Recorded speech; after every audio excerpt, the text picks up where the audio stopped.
Welcome to the parody, where we tally up the victims in our favorite media. I'm Tesla/Chelsea Rose, and today I'm actually dropping all the stuff I did for the first 5 episodes. That's right, you're not getting whatever fucking shit I decided to pull off back then.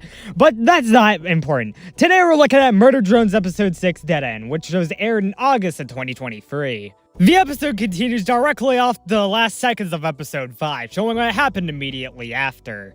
What it did was basically send them underground. It also exposes that some of the drones themselves really just fall under friendly fire at points. It also implies that Uzi's condition is getting way worse. It also introduces these new dinosaur-looking bots called Sentinels. Through their camera flashes, they can just incapacitate just about everything. Will said method of downing bring us more kills? Let's find out and get to them. The episode begins at a place of paradise, even though that's just a red herring.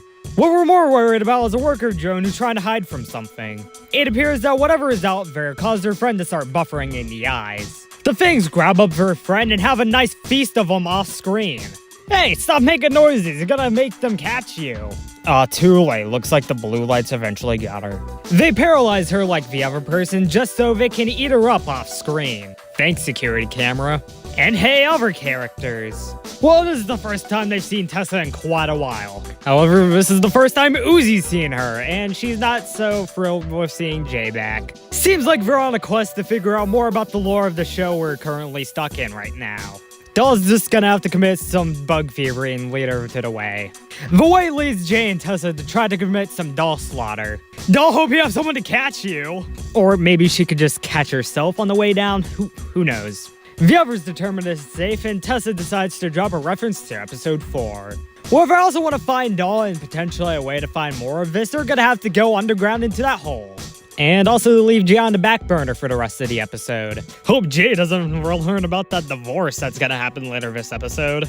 Uzi's pissed that Doll's been involved in this, but her and Doll may as well just have a connection, the absolute solver. It's suggested that Doll thinks it's something the humans inherited her, and you know what? It could also be right. Now, if only those damn film viewers focus on that instead of the possible World War II relations. All of them make their way down into the hole Doll went into and start making a search. There's gotta be an elevator down here, right? Tessa says no, and we get a full-on disassembly Gororama. Jesus fucking Christ.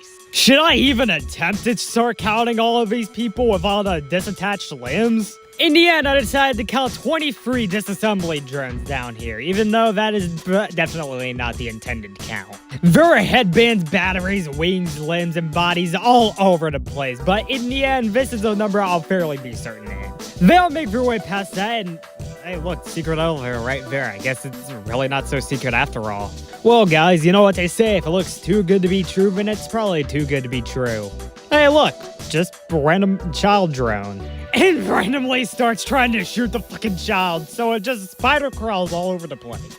They meet their maker when another drone pops up alongside the spider infant. All 3 of them get flashbanged and wake up inside some room. By the looks of it, it seems to be a security room with some medical decorations. Meanwhile, new character Alice is going to town decapitating worker drone 29. Your wearing will make a fine little collection to my surgical whatevers. Anyways, behind this curtain I have, V. Also, is it just me, or do the magnets just make no sense in the context of this? Is it supposed to, disassociate them with what's going on? I don't get it. This Alice character has a knife tail and an oven full of some weird stuff. Uzi tries using the absolute solver to stop all this, but it seems like that magnet could be ruining it. Don't she dare use her, or else Alice is gonna cut off that necklace. Meanwhile, Tessa and Ann are in another room. And I don't think this is a situation to have fun in. Doing great, dude.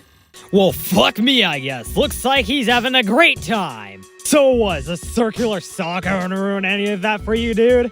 Or what, those magnets too? Yeah, sure thing, buddy.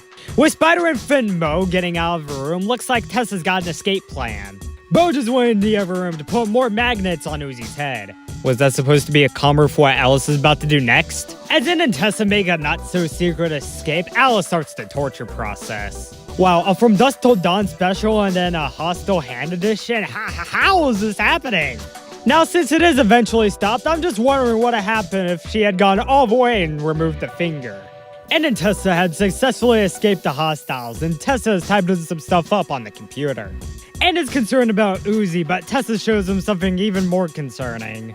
Meanwhile, Alice, feeling devious as ever, closes a few of the doors and opens up the one with the sentinels. That means while Uzi watches, N is in danger. To try to stop it, she starts using the Absolute Solver. We cut back to N looking at a destroyed Earth. But Tessa's explanation suggests that the Absolute Solver had possessed Sin first, and that's what caused the Earth to be destroyed.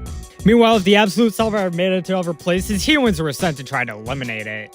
It also gives us this brief glimpse of Nori Dorman and Yeva in the exact same place. We also get a short clip of Nori in some sort of Absolute Solver state or something. And immediately starts talking Uzi and is all like, "We can fix her!"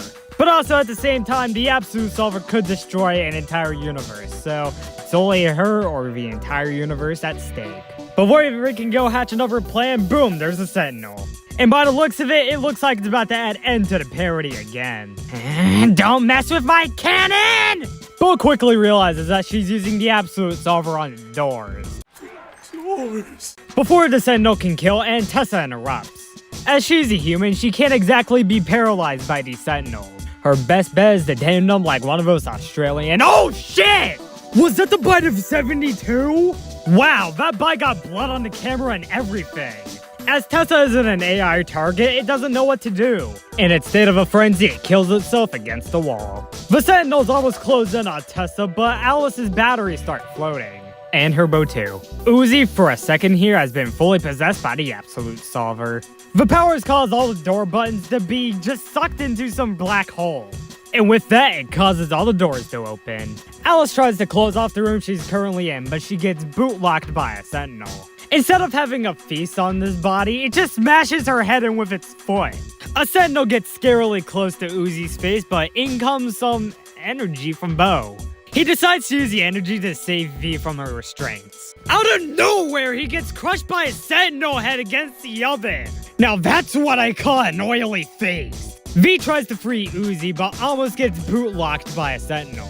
It almost seems like a desperate situation, but out of nowhere, that black coal becomes more powerful. It basically devours both the Sentinels and creates some sort of goopy field of energy.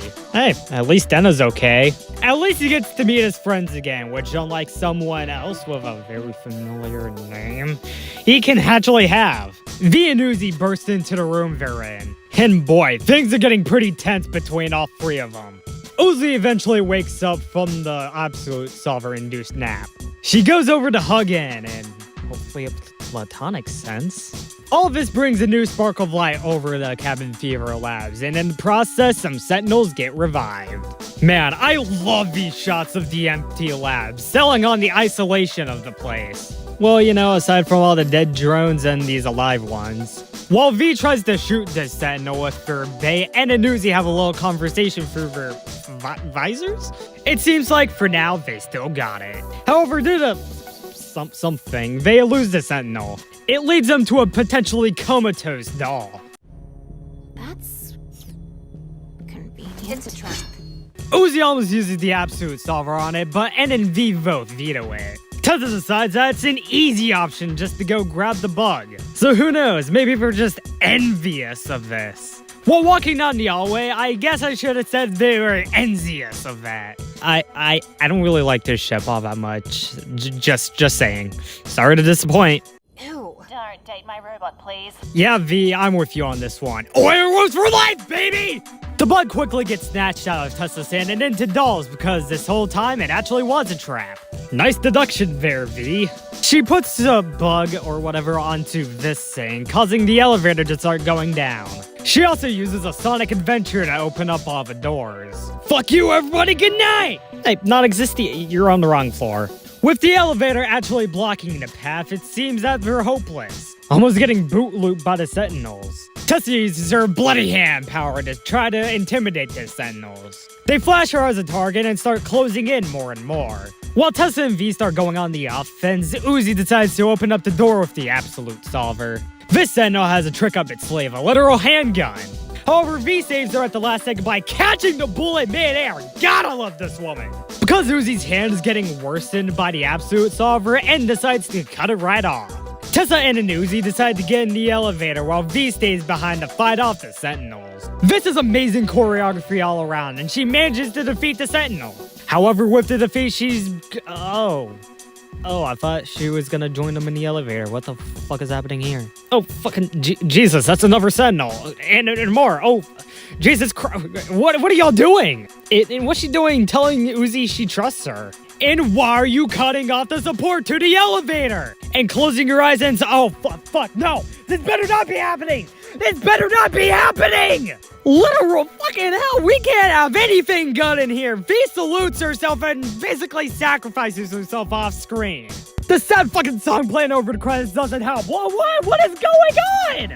Are they trying to say V's gonna die? I don't know if she's dead this episode or not. So I'm just gonna play it safe and not add her to the count this episode. If it's confirmed next episode that she's dead, I'll add her then. Anyways, with the original song Eternal Dream playing over the credits and all that, this is I don't fucking know how to feel about this scene. I just hope she's still alive next episode, because if not, that's gonna be the biggest fucking downer for me of the entire series. But all that speculation is for next episode. We need to talk about the numbers for this episode, so let's get to them. 27 people died in Murder Drones episode 6, which is a number we've seen one time before on the parody with the original 2020 kill count of hostage. The victims consisted of 1 man, 2 women, and 24 infant drones, or just drones of indeterminate gender, giving us a mostly gray pie chart, which actually matches up with technology in some sort of way. Even though this is a quasi-high kill count, this is in the lower half of the series when it comes to kills.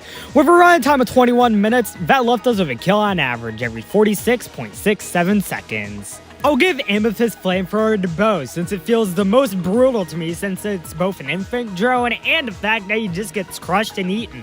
Broken Pistol will go to the 23 disassembly drones, cause no joke, I can't get a fucking accurate count of that. And that's it. Murder Drones Episode 6 was released in August of 2023. It's been 7 months since then, and we're only getting the 7th episode now, the day I'm uploading this parody. Go watch that when you can when it comes out later today, but until then, I'm Chelsea Rose, and this has been the parody. Thanks a lot for watching this parody. You know, if they ever do a season 2 of this, I really just want to see more of like the actual outpost a bit more, since we haven't seen that since episode 3. And also, I'd like V to be alive, but that's besides the point.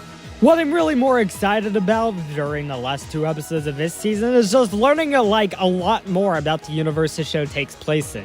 Like, just way better execution than like a lot of people have been saying these first 6 episodes have been giving is all I'm saying. And also for my sake, just like don't overload them with bodies, please! Anyways, thanks for watching.